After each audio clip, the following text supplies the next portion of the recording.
Welcome, everybody. We are here with Anna Livermore, inviting her back to the ATS stage, this time virtually. Unfortunately, we weren't able to see each other in real person this time, but very excited to see what she has to say and what value add she has to give everybody watching right now. She will be talking today about building a profitable fashion brand. So I just want to remind everybody that we do have a chat function. So if you have any questions, please, as she's speaking, feel free to post them here and we will address them at the very end of Anna's presentation for Q&A. So Anna, please. All right. The floor is yours. Yeah, it would be nice to see you guys in person. I know that we did the last one virtually. We thought that we'd have this one in person, and I don't know. Hopefully one day, right? I miss all you guys. Dude, and miss you too. I know, and I miss the audience too. Like, it's way different, but you know, we're doing what we can. And today, all right, having a profitable business. I'm going to go ahead and screen share with you guys. I guess let me introduce myself before I do that. If you guys don't know who I am, I'm Anna Livermore. I own a company called V.Mora, and at V.Mora, we help launch fashion designers. And what we do is, that can be doing your patterns and your samples and managing your production, finding your manufacturer, but it also means I help coach clients in developing a budget and how are you going to do costing. And we also help with social media, marketing plans, how are you selling, how are you going to get into boutiques, are you going to work with influencers, all the fun stuff that you need to know to launch your clothing line. So that's a little bit about me. My email, actually, I'll put it in the chat so you guys have it, anna@vmora.com. So feel free to email me, or if you want to be added to our mailing list, I offer a 20-minute complimentary strategy session if you wanted to go in more depth about your project, if we could help, or you just want to talk to someone in the industry that's been there and can help. So you guys are all wanting to build a profitable fashion business.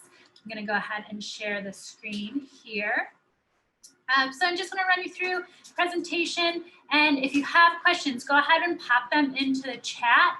I can't see the chat when I'm screen sharing, so I will answer them at the end. But please, as the questions come up. Chat's a little different this time, Anna, so I'll go ahead and read them to you at the very end. Oh, perfect. That sounds good. All right. So, if you have any questions, please don't hesitate to ask them. A lot of the seminar is based around the engagement of having the Q&A questions for you guys. And if there's something that you're afraid to ask, I encourage you just to ask it, because there's someone else in the audience that will benefit from that answer too. So, all right. And there we go. This is me. This is an old marketing picture. Obviously, I cut my hair and I'm not that age anymore, but that's me. Okay, so I already told you who I am. And this is what we're talking about today. So in order to have a profitable business, not only do you have to be creative, which I know all the designers are, and sometimes that's not always the case. Like, I work with people that are business minded and just have an idea for a product, and they need us to help in designing or branding or kind of the more creative aspects of it. That's fine too. But to have a profitable business in the creative industry, being a fashion designer, you've got to have the creative and the business of both, where they overlap, is where we see this profitability.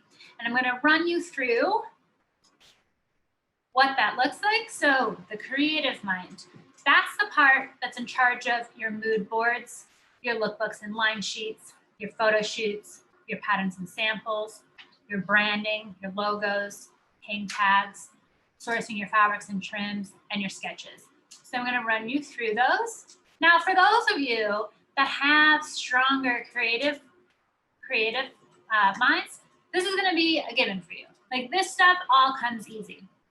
I'm just going to run you through some tips and ways that you can kind of structure it a little bit more. So yeah, take screenshots, guys. Do whatever you want to do in order to save what we're going over. But I'm just going to run you through a little bit more of a process behind everything that you need on the creative side, and then as well as everything you'll need on the business side. So first thing you want to do is create a mood board. This will combine images, textures, colors, fabrics, how you're expressing yourself in your collection. So I can look at this mood board here and see, and then when I'm designing or when I'm looking for a fabric or when I'm doing the social media, if you come back to this mood board, it will fit with this. This tells us a story. It tells us the overall mood. You don't necessarily need to have the exact styles listed out. You don't have to have all of the sketches. If you have those, great. But it's more so to help you stay, because a lot of designers have so many ideas that 3 months into designing, you're over what you've designed 3 months ago and you want to move on to something new, and then you're trying to put it into your collection and it doesn't really fit because you've got new ideas. Like, this is to keep you cohesive. Everything you design for the first season will follow this mood board. Second season will be a different mood board. So if you're overwhelmed with creativity and you've got all these styles, you just want to make sure that it fits in with your mood board. And creating a second mood board for your next season. I mean, some designers do this 10 seasons in advance because they have so many ideas, but this is just a way to organize them. This can be too, like, it can be old school where you like buy a bunch of magazines and make an actual mood board. It can be on Pinterest. It can be in Google Slides. However you want to do it is up to you. But you just need a way of creating different photos so you can quickly look back and say, does this idea fit in with my aesthetic? A lot of your other mood boards, sorry, let me go back. Oh, I can't go back. There we go. A lot of your mood boards will be created off of this original mood board. So photo shoot, branding, fabrics, color story. All of these get pulled from that original mood board into more specific things that a photographer is going to be interested in. Like, for example, where the studio space or the location of your photo shoot. That'll be another mood board. But in the beginning, one big mood board that all of these other mood boards will pull off of. Does that make sense? Hopefully. If not, pop a question into the chat. All right, next is those sketches. And you can do these by hand. Eventually, I would suggest having someone put them into Illustrator so that they're clean, like how this looks here. But you know, when you're sketching, you want to come up with more designs than you want to launch with. I often have designers come to me that have 20, 30 sketches, and then I pull them into the business mind and I show them how much money it's going to cost to launch 30 sketches or 30 styles, and then we've got to bring it back. So when you're sketching, sketch as many as possible. Then we'll kind of pull in that business mind to be like, okay, what am I going to move forward with? What can I afford as far as pattern and sample and fabric and all that other fun stuff that we'll get to later. But in the beginning, this is what your sketches should look like. You can use what's called a croquis. You can Google that. You can pull up croquis for women's wear, children's wear, men's wear. They even have dogs if you're doing dog clothes. A croquis is just going to be like a little outline sketch of what the body looks like and how you should place these on top of that. All right.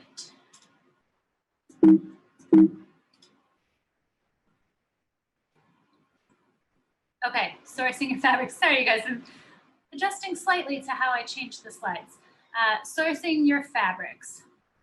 This is also a fun part of, you know, normally we would be in person, there'd be all these vendors, you could source your fabrics. Now we're doing things digitally, so it's a little bit different, but I just want to run you through who you're talking to when you talk to a fabric rep and what the difference is between the mills, the converters, the jobbers, and the reps. So the mills are the people that produce the raw goods. The converters take those raw goods, they're called gray goods, and they dye them, print on them, make them ready for actual production. And then a sales rep is the person that reps the different lines of fabrics. The difference between a jobber and a jobber will have end lot fabrics. And this is a great place to get a lot of prints. So they don't have continuity, right? Like they just have what they have. Maybe they have 500 yards of this fabric, and when they're out, they're out. Whereas a rep has continuity. So this is important when you're talking about ordering fabric for a sample, and then later you want to order a fabric for production. You want to know what the continuity is. And a lot of times jobbers don't necessarily advertise that they're a jobber. So the question you want to ask is, what's the continuity on this? And if they say, we'll see what we have in stock, 500 yards, after that, it's gone, they are a jobber.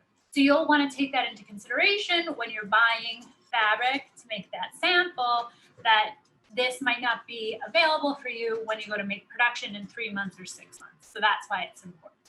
You can go directly to a converter or a mill, but the minimums are much, much higher.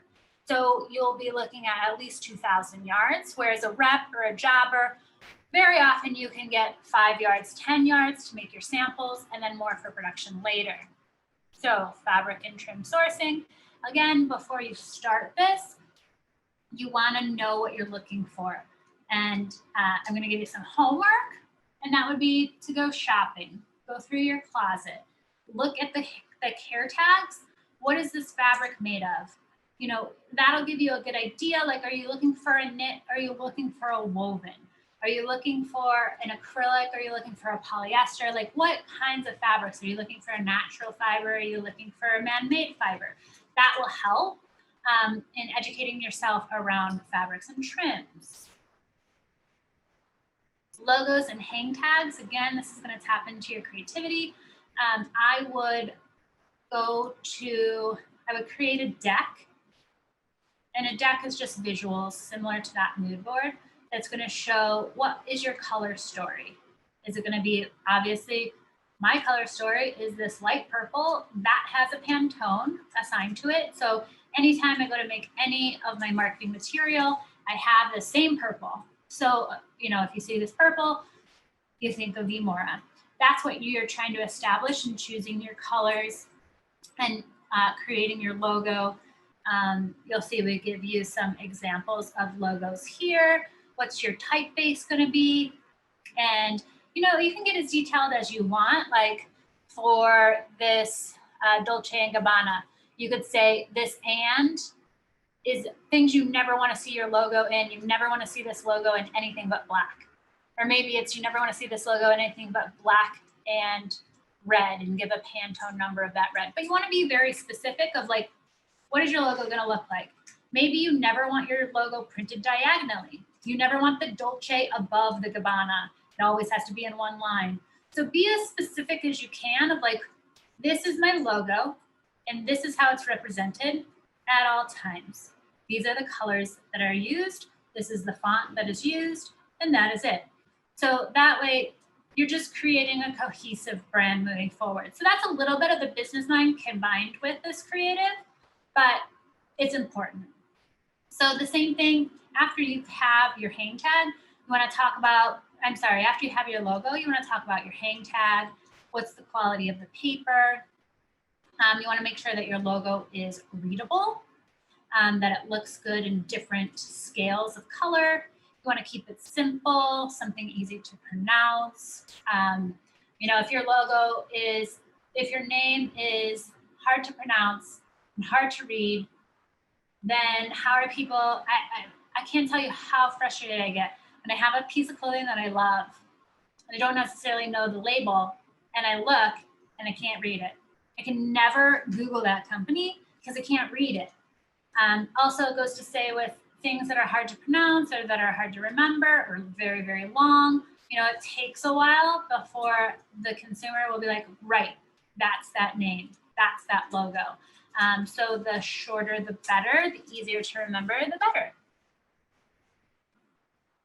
These are some examples of labels that are important legally. So this is going to be more of the business mind, but you have to have what the fabric is made of, where it's made. So you can see this has what the fabric is made of, where it's made, and then you have to have the care instructions. So how are you washing that? There's some different requirements when it comes to children's wear, so you'll want to be aware of that. And then there's also some specialty labels that you can get, the 100% pure wool. There's a Made in America official label that you can buy. There's like Textile, cotton, they all have their special labels. If you're looking into using that special label, you can you know, Google it and get some on, but they're specific to, you know, using this 100% wool or having this, you're qualified to use that label. So some things to think about when you're making your labels. Now for your patterns and your samples, I always say you don't want to cut corners. If you're making your own patterns, that's fine, but you want to have someone that has experience in working in production patterns at least check over your patterns. If it doesn't fit, it doesn't sell. I've said it a million times. I don't care if you've hand encrusted this garment with diamonds and spent 20 hours, you know, in hand sewing. If it doesn't fit the customer won't buy it. So make sure that you're working with an experienced pattern maker. You want to ask them how much experience they have. You want to ask them for a client list. You want to ask them if they work in your type of product, whether that's knits, wovens, children's wear, even dog clothes, bags. All of these patterns have different requirements, and having a pattern maker that's experienced in your type of product is very, very important. All right, so more creative. Photo shoot, lookbook, and line sheets. Photo sheets is fun stuff, right? Everyone wants to do a photo shoot.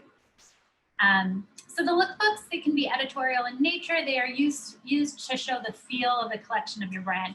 Most of these are digital now. So if you go to a website, you see the digital lookbook. Back in the day when everyone did trade shows, you would have these actual lookbooks at your booth to show buyers. They were like physical books, physical printouts. They were expensive to make, so you didn't always give them away. They weren't like the line sheet, which we'll get to. You know, but it's just, it's a more editorial in nature. It gives the overall, like how you'd want this garment to be outfitted. It gives a little bit more direction in the photos. So the lookbook. And then we have a line sheet, right? So this line sheet, you don't have to have in color. It can be those digital sketches from that beginning slide, but there's no fluff. It just says, this is what you would provide to a buyer, not your wholesale market. I'm sorry, not your retail market, because this has wholesale prices on it. So if you're going to be sold in a boutique, if you're going to use a third-party online platform, this is who gets your line sheet. It's for wholesale. It'll say what season that you're selling. What are the delivery dates? How much is the wholesale? Are you giving a suggested retail? What do you refer to this shirt as? What's the name? What colorways does it come in? You know, maybe this gray shirt comes in gray, black, and white. All of that's going to be on the line sheet. All right, so now that's more of the creative side. With the photo shoot, what you want to do is create a deck, like I said, similar to the branding deck. You're going to have photo shoot locations. You'll have examples. You'll have more of a mood board. You'll have what you want your models to look like. You'll have examples of hair and makeup. All of this, including a call sheet of when people should show up and when. That's more detailed. It'll come later. But all of this is the creative stuff, right? And if you pay attention to the creative stuff and the business stuff, you will have a profitable business. So that's the fun stuff. Although I really like the business stuff. So I find that be really fun too. But that's part of why I love working with you as designers, is because I'm able to see the creative and be like, okay, now we have to think about timeline and we have to think about budget, kind of pulling the logistics out and like doing it in not a scary way. And if you guys are interested, we are putting together a online course with a platform. It's got 12 classes and it runs you through all of these templates, all of these decks, all of these resources that I've been talking about on today's call. So if you're interested, you can reach out to me, set up a strategy. You can mention that you are on today's call and we'll give you $100 credit towards one of your classes if you choose to buy them. But you can reach out, Anna, ANNA, @V.Mora.com if you're interested in an online course. And in this online course, I made sure to give you everything that you need to launch a clothing line, creative and business. Templates, checklists, vendors, who I work with, and you'll get videos of me just like this, running you through everything so that you know how to use it. So let's get into the business stuff. All right, so business minded. This is where we talk about your budget and your timeline and your sales plan, your business plan, understanding the steps to production, understanding costing, researching your market and your competition, hiring experts to help, your attorney, your accountant, a consultant like me. So this is where the business stuff comes in. And I'm going to run you through just some brief things of what that looks like.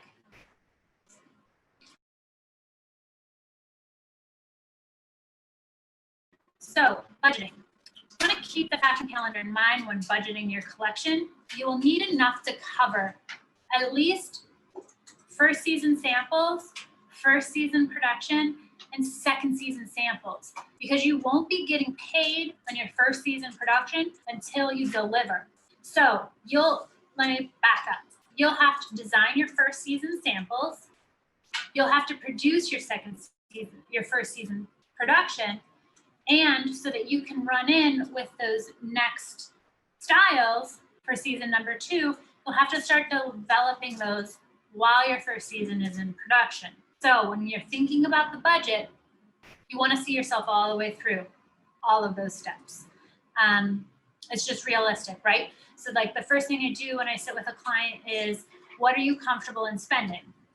If that's $3,000 or $200,000 or $1 million, it doesn't matter. We've got to plan it out precisely so you can see yourself through as far as you can with the money that you have. Because if you start something and you don't have enough money to finish something, then all that money that you spent was a waste. So you want to be, I know that budgeting always isn't the best part, but you want to be realistic and sit down with someone that can run you through it.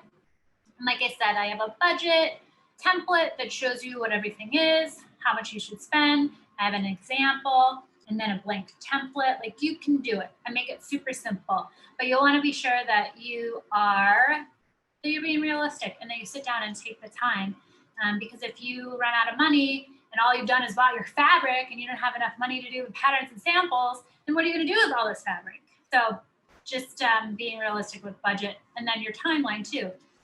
If you are set up, you come to me and you say, I want to launch a spring collection. I know that you've got to be ready by February for spring 2021. So right now it's October. So we've got November, December, January. Basically, you've got to be ready for February. That's going to be 3 months, not a lot of time. So we would be kind of working backwards of that timeline. And it might be more realistic to say, set yourself up so that you're doing it right, so that you are able to launch successfully. Let's do fall 2021, not spring 2021, because all of this takes time. So being realistic with your budget and your timeline. Okay, your business plan. And again,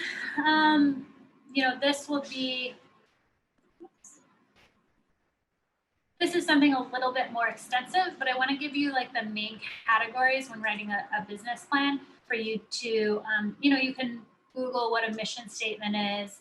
description of your company, why your product is different and unique, your market analysis, description of your key team members, your SWOT analysis, cash flow statement, revenue projections, and summary. So yes, a business plan is like a million pages long and is super detailed, but this is like the bones of it. And if you have this at least, this will help you stay on the right path, right? Being able to know who your competition is, being able to know who your team is, like this is important for you internally. And then if you were ever going to look for an investor, you would have to have a very detailed cash flow statement, revenue projections, things like that. Again, these are built off of that budgeting template, but this is what a business plan looks like. Yes, it's pretty extensive, but if you want to know who your market is, you want to know who your competition is and why you're different. You want to do a SWOT analysis and all of these things, like you can teach yourself. Just look online. The revenue projections will be based off of your costing. Your cash flow statement is based off of that budget.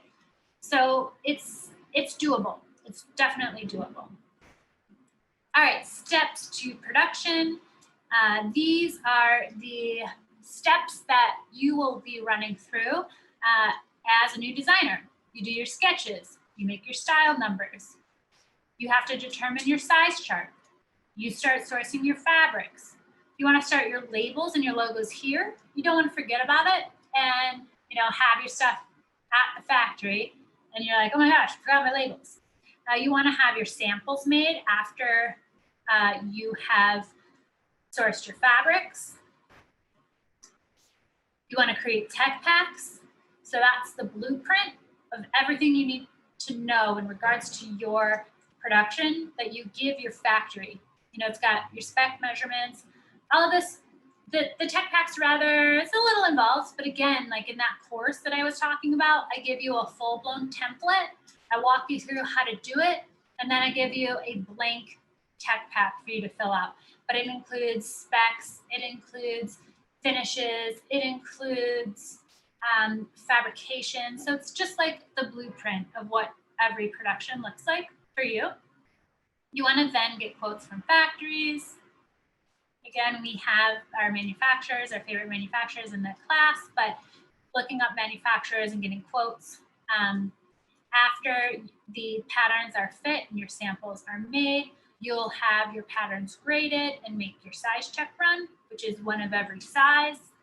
After you make your size check run, the reason you want to do that is because you want to make one large before you make 50 larges and make sure that the grading came out right. I hope you guys have questions because I'm running through this really fast, but if you all are following me, great, but I'm gonna save some time at the end for questions. So if you have any questions about anything, just type it in and we'll go over it. So size check run. Once you have your patterns graded and your markers made, you'll then get your yields. And your yields are exactly how much fabric is needed to make one garment. So that's the number that gets punched into your costing here.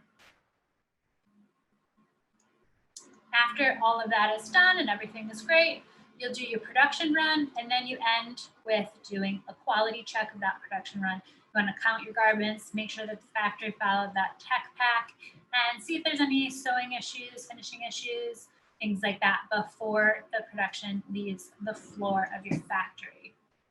Why I say that is if your production gets shipped to you and there's 6 pieces missing, but the factory says they included them in a different box and that box got lost or whatever it is, you want to have someone in the factory before that production leaves the floor.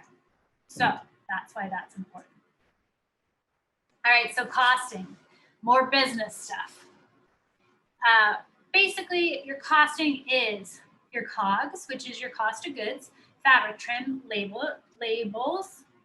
Then you have your labor costs, so how much it costs to make your pattern, to cut and sew your style. So say it's going to cost $24 at the factory for your production costs, the labor costs. You want to add a cushion, and then you want to multiply some sort of You don't want your wholesale price to be just what your cost is.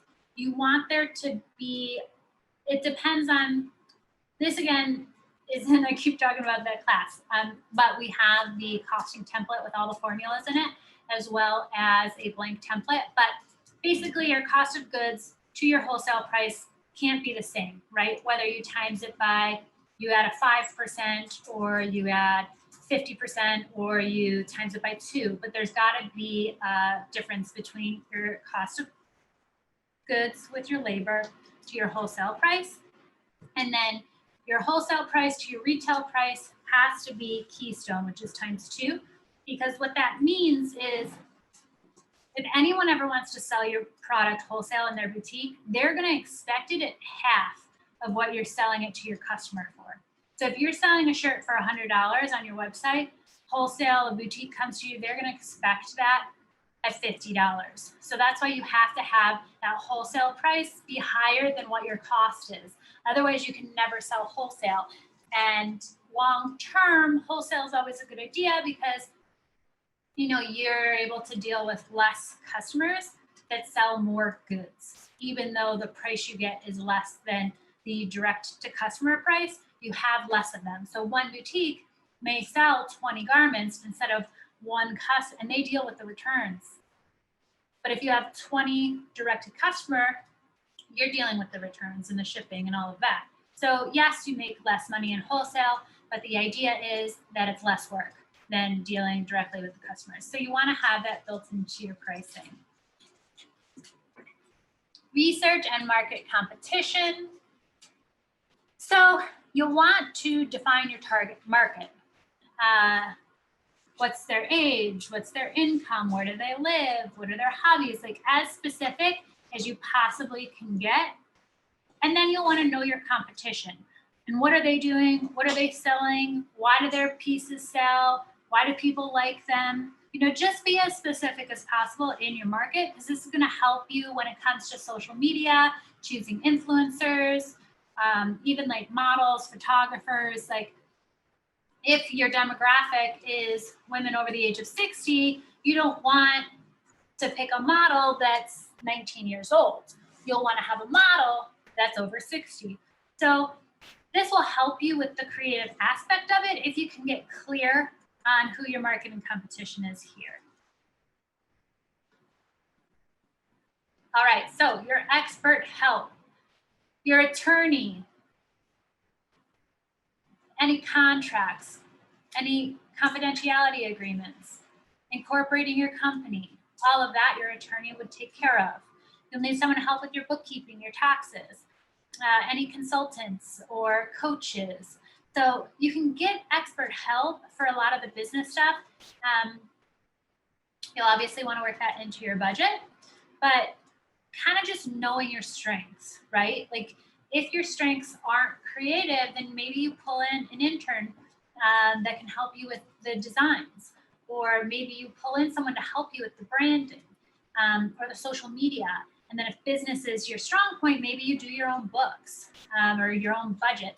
But if business isn't your strong point, you can pull in people like me to help you with your budget and your costing.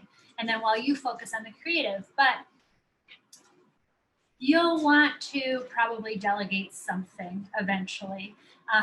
I always say it's, and I've had to tell myself this, but I like to tell my designers, what you're doing to yourself is illegal. Like they're working through the night, they're working 20 hours a day. They're working, I remember after working all night up against a deadline that I knew I was going to have a hard time meeting. I was driving on Lakeshore Drive in Chicago and I was sewing buttons on a shirt at the same time. And like, I'm not a good driver. So at that point I was like, this is illegal. Like what I'm doing, there's labor laws against what I'm doing to myself. So yes, as an entrepreneur, you want to think about, it is going to be a lot of work. It is going to be a hustle, but you also want to be good to yourself and make sure that like you're at least following labor laws around what that looks like. And you're not, making yourself lose sleep, things like that. So in order to do that, sometimes you have to delegate. So pay attention to that. don't want to put your life in danger because you're sewing buttons on Lakeshore Drive or somebody else's. Can't believe I did that. Yeah, that was kind of like an awakening moment for me. I think shortly after that, I hired someone to help me with my patterns and samples. Okay, so creating a sales plan. You'll want to create an audience. And you know, you guys, there's no real like golden ticket way to do that other than organically take the time. You can hire someone to help you with SEOs. You can place ads. But you just want to continue to work at creating an audience even before you are launching. Like if you're launching in February, you want to be creating your audience 6 months ahead of that. Selling avenues. So how are you going to be selling? Trade shows. Right now, designs, you want to have an idea for that. Your competition, where are they selling? What's their price range? Who do they hang well with? So what that means is if a store sells this t-shirt brand, you can say, I'm a great pair of jeans to go with that t-shirt. I hang well with them. Sending postcards, you know, people love what we call snail mail, right? So if you have a list of like really ideal customers, whether that be wholesale or direct to customer, and you send them a little postcard with a photo of your new designs, like that goes a long way. So just thinking like outside of the box. If you're working with boutiques, you definitely want to do follow-up calls. And then we've got your social media and your digital marketing strategy. It's a lot, you guys, but that's where like delegating can help. But yeah, you want to be present on Instagram, influencer marketing, digital ads. You'll want to think about all of that. So just put together a plan, because if you have a plan, then it's less like you're doing everything last minute, you know, like putting together a plan of when you're going to start, if you're going to do postcards, if you're going to do sales, if you're going to do giveaways. Having this all in a calendar will help because you'll know what you're doing and when.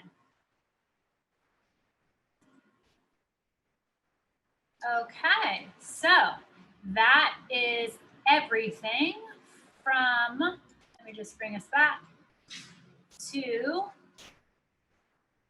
that's everything to go over for your creative mind and your business mind. So you see how there's a lot of things that are fun and the photo shoot and the designing, but you've got to combine that with the business stuff so you can be profitable. All right, so I'm gonna stop sharing and see if you guys have any questions. Are you guys able to put anything in the chat? Jason, are you there? All right, I'm gonna check. Maybe you guys can put things in the Q&A. But does anyone have any questions? No? No questions? Oh, here we go. Sorry, Anna. I was trying to fumble with my my screen there. Yeah, we do have a few questions. I apologize. Here we go. You ready? All right. Yes. Okay. Your classes are welcome, but I would rather not take another class. Don't start your class. So I guess the question is a bit confused to where we are plugging your company costs into the business plan. Say I have 50K total to create and market the line. Where are you in this scenario working on budgets right? She's working on budgets right now. Yeah. So I know you don't want to take another class, but we do sell just the budgeting class with the budgeting template that takes you through each and every line item that goes into spending that 50K. So I always get the budgeting question of like, how much does it cost to launch a line? And if you've got 50K, I say about a third of that should go towards your marketing. So that's your website, your photo shoot, your Instagram advertisements, influencer marketing. So a third, what's a third of 50? We don't know. 15? Yeah, 15,000. So like 15,000 of that should be towards the marketing and the sales. And then the 35 should be for production, the developments of the patterns and the samples, the classes that you're taking in order to be able to launch this collection. But if you're confused about a budget, you've got to seek help, you know. And there's the SBA. You know, sometimes they have free advisors, so you could go to the SBA and they'll help with the budget. Yeah, but there you've got to, if you have 50K for your business, you really have to align where you're spending all of that money. How much are you spending on fabrics, patterns, samples, expert help, bookkeeping? All of it has to be accounted for. Websites, photo shoots. So yes, I know you don't want to take any more classes, but I would suggest getting someone to help you so that you have all the information you need to have a budget, because it's so important that you don't run out of money and that you spend that $50,000 wisely. Does that answer your question? I hope so. I think so. Yeah, that was very well said. Thank you. Well, you know, it's one of those things where it's like you gotta weigh out the cost of making a mistake, and maybe you learn something crucial that, or it just puts something in your mind and you're able to avoid something that could potentially put you out of business, because there's so many you know, chasms, so to speak, in this industry that you could accidentally fall into without it realizing it, and then, you know, just like that, you're out of business for one season. The risk of not hiring someone to help you with a budget or taking a class to learn a budget is you're out 50K because you messed up in how you spent it. So the risk reward on that one's just like not worth it. Like, is it okay to not have all of your photos professionally done on your Instagram? What's the real financial risk of that? Nothing. You know, maybe you won't have as many sales, but like it's not going to cost you anything. So there are things and places that you can kind of not spend money on, but learning your budget or having a professional, the risk is just too much. So definitely, before you spend $1, make sure you know where you're spending all the 50K. Okay. Next question. Do manufacturers help with sizing? Where do we get info on proper labeling and sizing?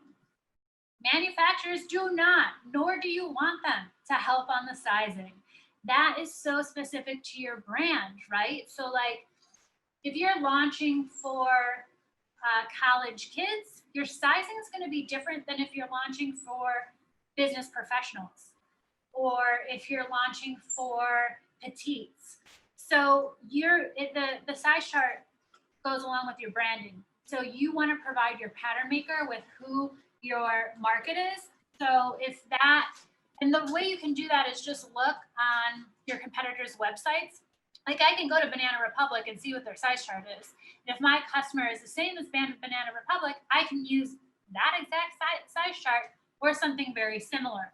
So you want to do your research into your competition. What are their size charts? What are your customers used to wearing? And you can pull a size chart from that. Okay. Next is then, what is the minimum staff I should hire? And yeah. Great point. Yeah, Gina, I think if you, I do that 20-minute strategy session, we can talk about it. I don't know, you know, like maybe you're really, you know how to use Illustrator, so you're able to do all your sketches, or like you're very tech savvy, so you feel like you can do your own website.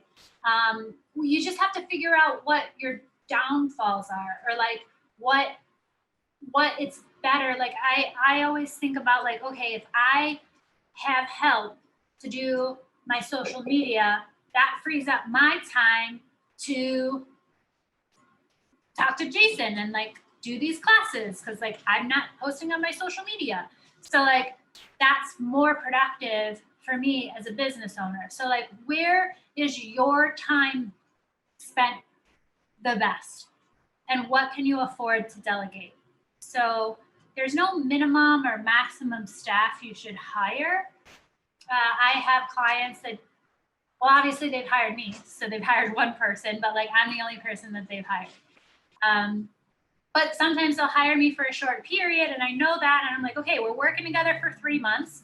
I have to prep you to go out on your own.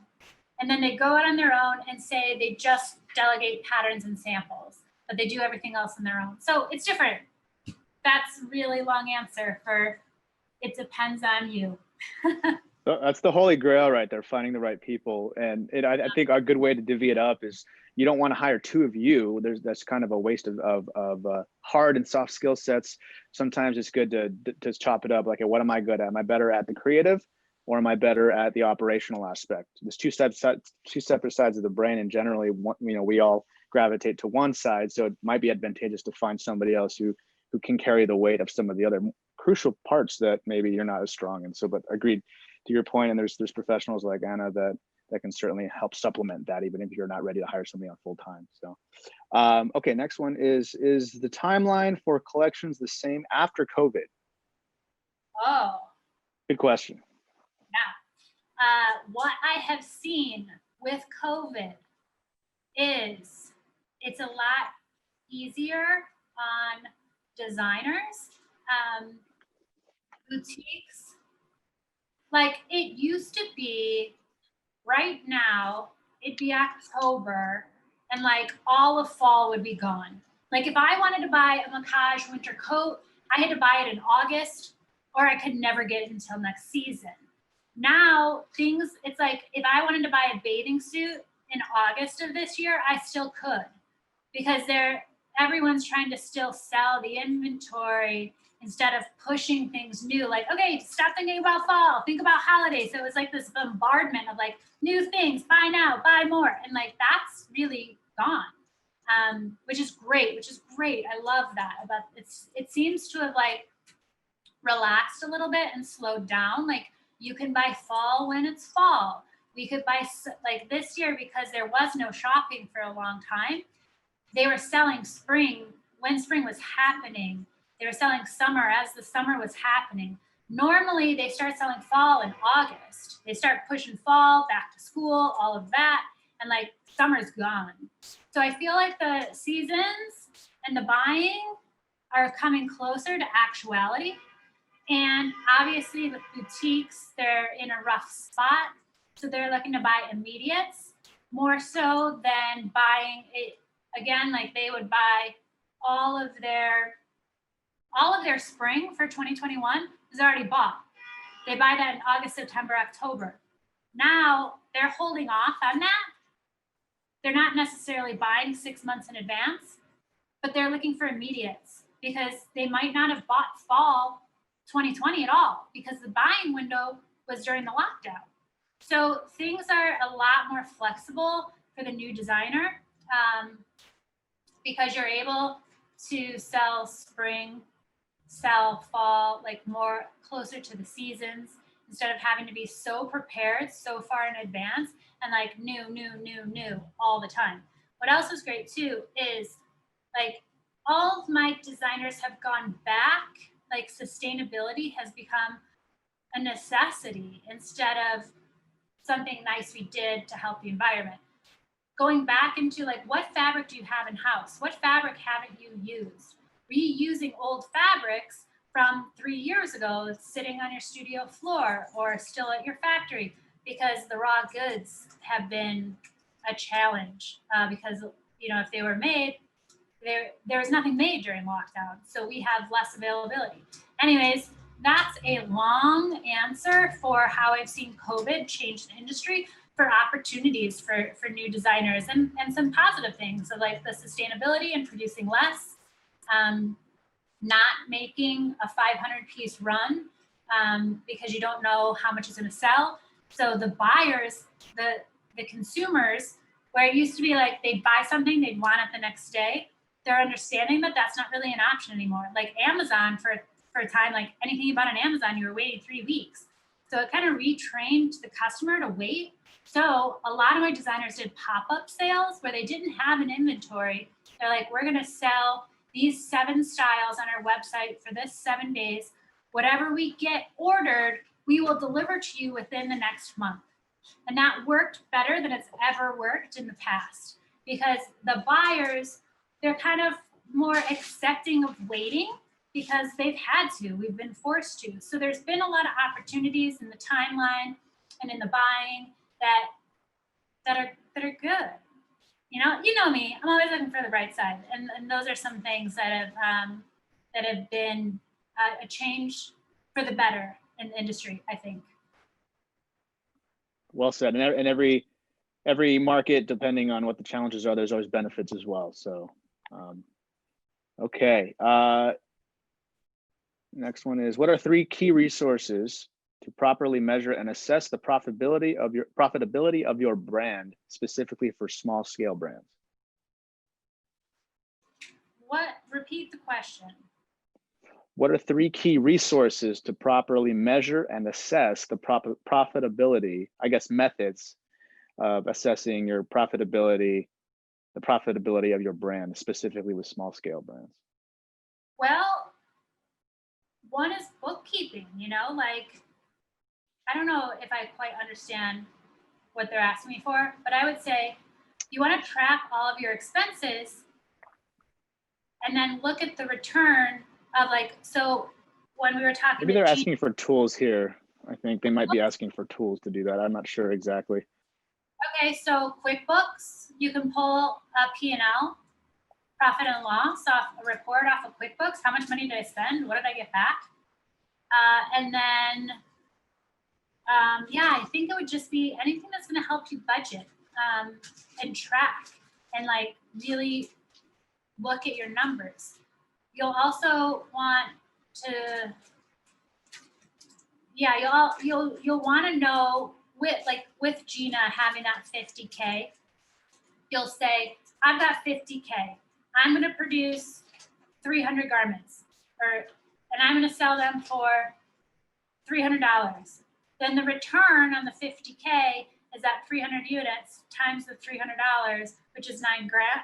$9 grand or 90? I don't know. I can't do math right now. It's the afternoon. But you want to know the return on your investment. So, yeah, the tools, like, we have a class on budgeting. I would take the class.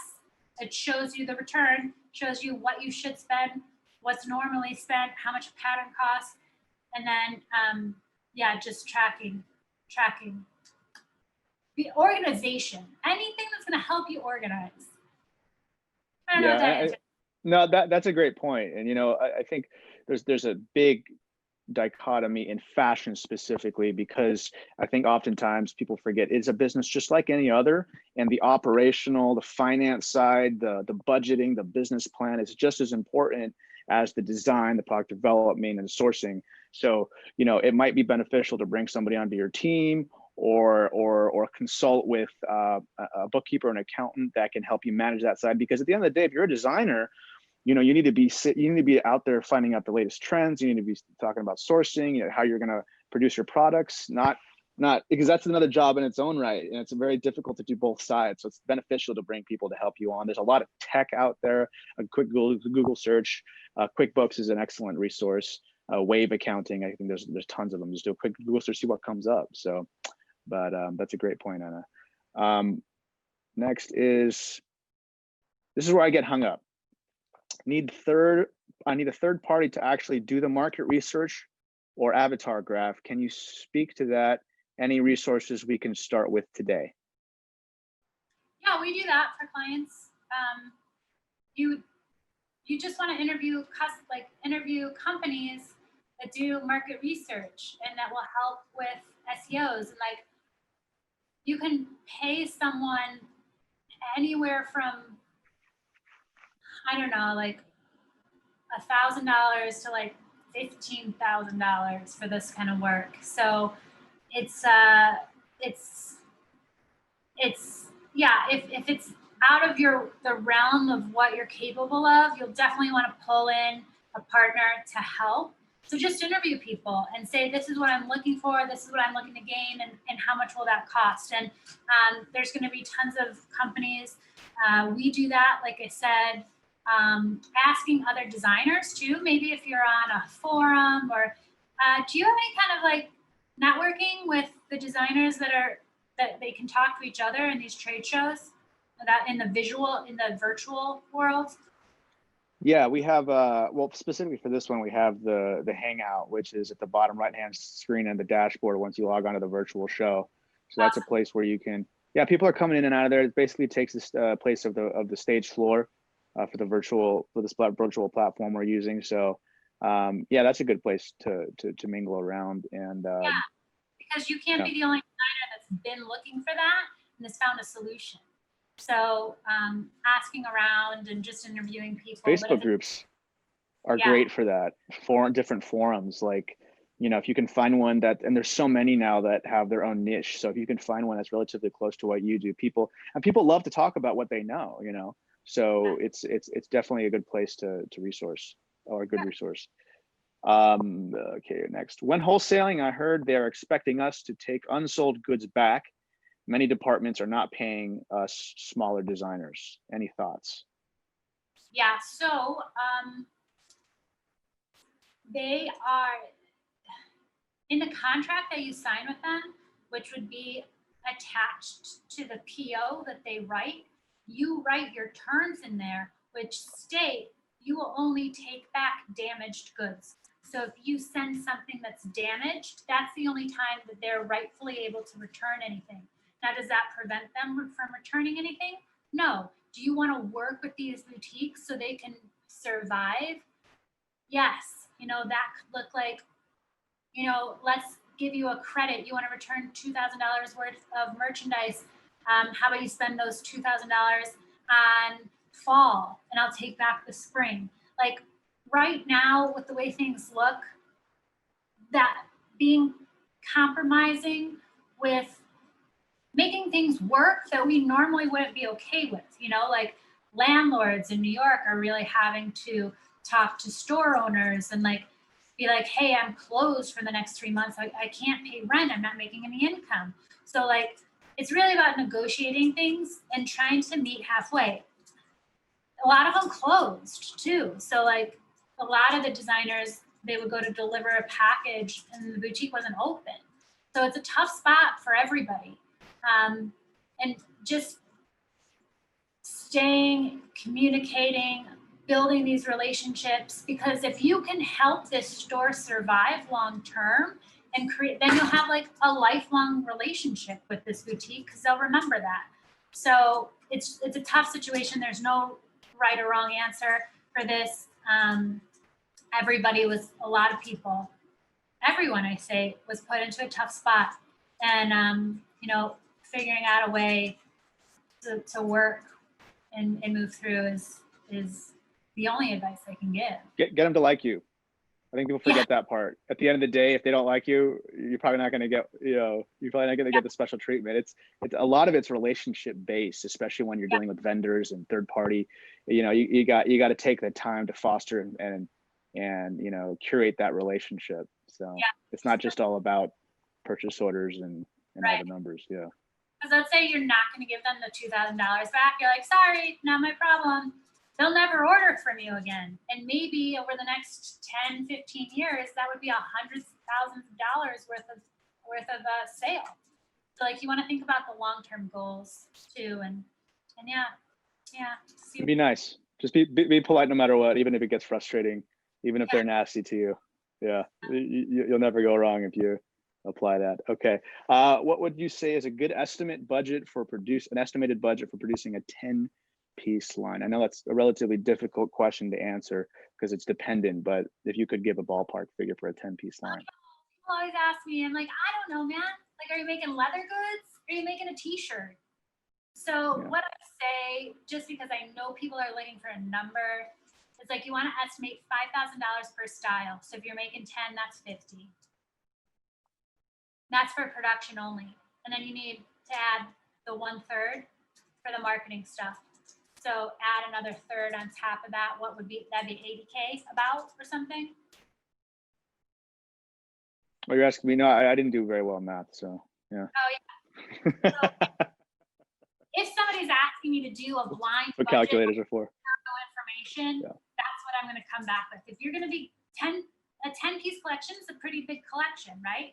You're going to have to do patterns and samples, fitting, fit models, digitizing, grading, size check run, production. So $5,000 per style, it comes, it gets spent fast, right? And then on top of that, you got your websites, your production, or your social media, your photo shoot, working with influencers, all that. So that's where I add that 1/3 onto the top of the $5,000 per style. That's my answer. That's a good round number. Yeah. Tough question to answer. Yeah, it's always dependent. It's very dependent. There's so many factors, you know. It's going to cost less than if you're doing leather bomber jackets, or like if you're doing a $2,000 leather bag, you know. So yeah. Make sure to account for every cost, though. A lot of costs are missed and not factored in, and then you end up, you know, with your profit and loss, and you're like, I thought I was going to make more money than I did, you know. Yeah. So, and accountants are actually magical people when you really have a good relationship with one. Bookkeepers as well. It takes a lot off your plate. So if you can find a good one, that's a good place to start. The question is how much, okay.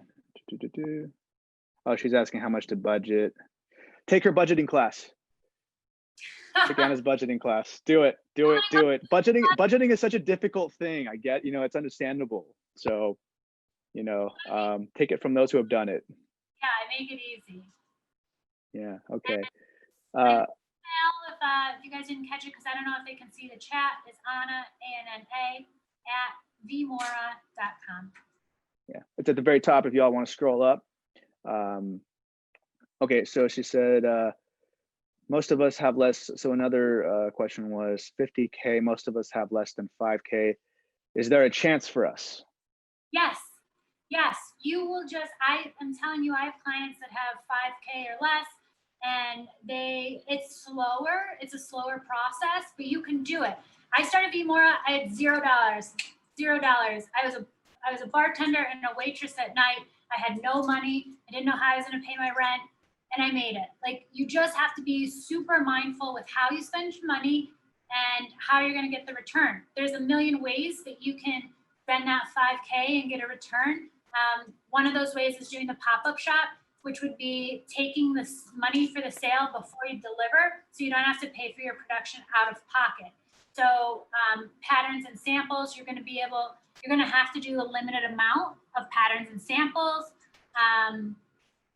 but it's doable, and I've seen it done. You can do it. You just have to be super, super mindful and figure out a way to get your production paid for before you produce it. You're going to have to, right? There's also a company that, you know, there's companies that will do more on-demand sewing. There's ways. You're going to have to be very mindful, but like, I started V.Mora with no money, $0. So like, you can do it too. It's just like, you got to bootstrap it. You got to hustle a little bit more. You're going to spend a little bit more time on Instagram getting people to know about your product, because you're not going to be able to hire someone to do your social media, but you can do it, I promise. Yeah, and also less. Was it before this or after this? I'm sorry? You have a seminar, like building a fashion brand with no money, right? Oh no, it was just, yeah, it was with Christine Dahl from Fashion Angel Warrior. Yeah, it was recorded though. So yeah, it was more about how to start one, not to, you need money in order to get, you know, to end consumer. You know, you need money for everything else, the production and all that. But, you know, and she mentioned something very good in that one, is that less styles, pick one product category, and maybe start with one SKU and just get really dangerous about that one product. Do it better than anybody else, and you'll save yourself a lot of money. There's less room for trial and error when you have a limited budget. Okay, 35K on production, 15K on marketing. How much for you looking to build my budget? I guess she's asking how much should I spend for you personally, I think is what she's asking. Yeah, so I have that class where you can buy just that class on budgeting. It's me in a video running you through the template and then giving you a blank template. So there's that class. But then working with me one-on-one, if you wanted to just do a budget, it's based around an hourly of $250 an hour. Or we can do a coaching package of a full month. It's $1,500 a month. If you wanted to do, if you do 1 month, it's $2,000. If you do 3 months, it's $1,500. And I take you through all the content that you need. You just need budgeting. Then we just focus. Say we do 2 hours of budgeting. I'll give you something. Then we'll do a touch base. But you can also take the class, which is like not one-on-one time, but you have me running you through it. Yeah. Yeah, and a good word on that is when you're using these classes that Anna's providing or any of the other service providers, I think there's a tendency, especially in this industry, because everybody's so creative, which is a good thing, but we have a tendency to look at a template that's been done for us to see how we can innovate within there. And it's like, just take what they've done because it's tried and true. So, you know, before you replicate, before you innovate, especially with things like this that are a little bit more concrete, unlike trend forecasting and stuff like that. So they've been there, they've done that. So they do know what they're talking about. Okay, wonderful talk. I have spent way too much money and have done everything backwards. Join the club. We are paying your company a consulting. Are we paying your company a consulting fee to do all of this? I want to fully launch in 6 months and be the creative director, creating resort style wear only for the spring. What was the question? In sum. She's asking if the payment structure for using you as a consultant, are they paying you a consulting fee to do this for us? And she's saying she wants to fully launch in 6 months and be the creative director, and they will be in the resort style wear for only the spring season. Yes. So I do the coaching where it's me guiding them through doing the legwork on their own, but then I do the production management where it's us doing the legwork for them. We still structure it the same of like running them through a budget, but we're filling out the budget for them instead of them filling out the budget from what I've taught them. So set up a strategy, Anna at V.Mora.com. But yes, you can hire us to do the work for you. You can hire us to teach you how to do the work, whatever works better with you. Okay, a few more here. This is where I get hung up. Hold on. Okay, did we already answer this one? We did, okay. Where can we get info on proper labeling info for items? Yeah, you need the content, the wash instructions, where the product is made, and your brand name. So that's it. Do you have a reason? Yeah, maybe we can. Yeah, these are all listed. They're government requirements, so they can Google search it of like government requirements for children's wear, government requirements for labeling. Like these are all required by the U.S. government, so they can Google it, like label requirements.gov, and like see what comes up in the Google search. But it's all listed on the. There are certain things like that a Google search is good for. Finding vendors is probably not a good one for that, but Finding answers. okay, what is the best way to get your name out there, Patricia? You've got to hustle, right? Like you've got to be on Instagram. You've got to be on social Facebook. Media. Yeah. You've got to be, networking. You've got to not don't give up. Just continue to put yourself out there. Post every day. Content is king. I say quantity over quality. Like all of that stuff. Just like continue to put yourself out there. Well said. All right, last one. Thank you, Jason, for stating my questions, Jamel. Oh, you're welcome. Hopefully I didn't butcher anybody's questions too badly. It can be a little wonky reading them and saying, okay, I think this is what they're trying to say. So anyway, I think that's all we have here as far as questions. Thank you so much, Anna. As always, I learned something new every time I watch. I do one of these things with you and some of our other speakers. So thank you so much. Yeah, so, and again, just a reminder to everybody, we do have the virtual hangout, bottom right-hand side of the dashboard for the virtual trade show. Also, don't forget to go into the exhibitor hall. That's essentially the trade show floor where you can find some of these resources that you've been looking for. It's not just apparel, sourcing and manufacturing. There's also trade government organizations that can help you if you're looking to do sourcing in those parts of the country. And again, in the virtual hangout, you're going to have our partners and some of our speakers like Anna popping in there in and out periodically. We also have a matchmaking service if you're having trouble getting guided in the right direction. So all of that is in the dashboard. If not, appareltextilesourcing.com is a great resource. We have a great team that will help you out. Thank you again, Anna. Hopefully I can just see you soon. One day we'll do One day. trade shows. Maybe And I'll never be engaged by then. about being on my feet all day again, I promise. All right. All right. Thanks so much, everybody. Got one more coming up at 3:30. Thanks, Jason. See ya.